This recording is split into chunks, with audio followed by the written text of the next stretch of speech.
வணக்கம். இன்றைக்கி wait maintain பண்ணுறதுக்கு நான் என்ன செய்திருக்கேன்னு பார்க்கலாம். காலையில் சிக்கன் ஃப்ரை பண்ணிவிட்டு சிக்கன் சூப் தான் செய்திருந்தேன். தீபிக்கு வந்து ஒரு கறி தோசை போட்டு கூடவே வெள்ளரிக்காய் அதுக்கப்புறம் கேரட்லாம் வச்சு கொடுத்தாச்சு. தக்காளி சட்னி செய்திருந்தேன், அதை அப்படியே அந்த தோசை மேலே போட்டு ப்ரெஸ் பண்ணி கொடுத்துட்டேன். அதுக்கப்புறம் பார்த்திங்கன்னா சிக்கன்லேயே நான் அவளுக்கு ரைஸ் மிக்ஸ் பண்ணி சிக்கன் ரைஸும் வெள்ளரிக்காய் கேரட் வச்சு லஞ்சு பேக் பண்ணியாச்சு. நான் வந்து பார்த்திங்கன்னா 2 முட்டையும் அதுக்கு வந்து வீட்டில் செய்த அந்த தக்காளி சட்னியை வச்சு தொட்டு சாப்பிட்டுக்கிட்டேன். நமக்கு ஒரு விதம், வீட்டில் இருக்கவங்களுக்கு ஒரு விதம் அப்படின்னு செய்தோம்னா கண்டிப்பாக டயட் ஃபாலோ பண்ண முடியாது, டயர்டாகிடுவோம். அப்படியே வீட்டில் என்ன செய்கிறோமோ நமக்கும் அதிலே வச்சு நம்ம மெயின்டைன் பண்ணிக்கிட்டோம்னா நம்மளால் டயட்டு ஃபாலோ பண்ண முடியும், வாக்கிங் போக ஒர்க் அவுட் பண்ணுறதுக்குமே முடியும்.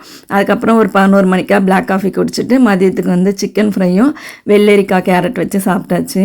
ஈவினிங் வந்து வாக்கிங் வந்து பீச்சுக்கு தான் போயிருந்தோம். அப்படியே பாப்கார்ன் வாங்கி சாப்பிட்டுட்டு வீட்டுக்கு வந்து அந்த சிக்கன் சூப் தான் எடுத்துக்கிட்டேன்.